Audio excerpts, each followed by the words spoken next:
হলুদ, নুন আর হচ্ছে একটু গরম মশলা সব দিয়ে এটা মেখে বড়া করা।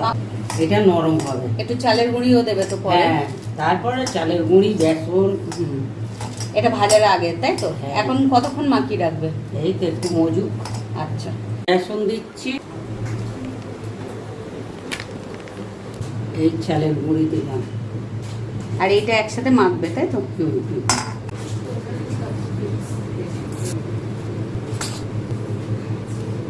তো এইভাবে মাখিয়ে নেবে, মাখিয়ে নিয়ে তারপরে ভাজবে, তাই তো পকোড়াটা? হ্যাঁ। আচ্ছা, মাখিয়ে নাও।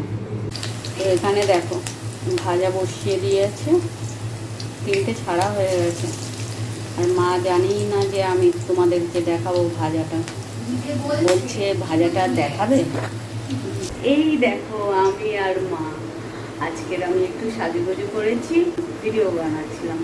তা ভিডিও তো বানানো হয়ে গেছে, এবার পকোড়া খাবো। তার আগে চা খাওয়া হয়ে গেছে, তো এখন পকোড়াটা ভাজা হোক তারপরে খাবো। তো আর না, আজকের ভীষণ গুমসুমি একটা গরম, আর পাচ্ছি না থাকতে, তাই জন্য এই জামাটা এখন চেঞ্জ করবো। টাটা। তো এখানে তো পকোড়া ভাজা হয়ে গেছে, আর বাঁধাকপির পকোড়া। আজ তো শনিবার, তাই বাঁধাকপির তরকারিও হয়েছিল।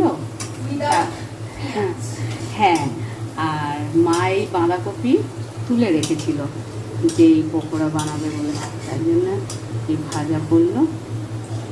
তো আমার তো জিভে জল এসে গেছে, তাই মা পকোড়াটা ভেজে নিই পুরোটা, আর একটুখানি আছে, ভেজে নেওয়ার পরে তারপরে তো খাবো।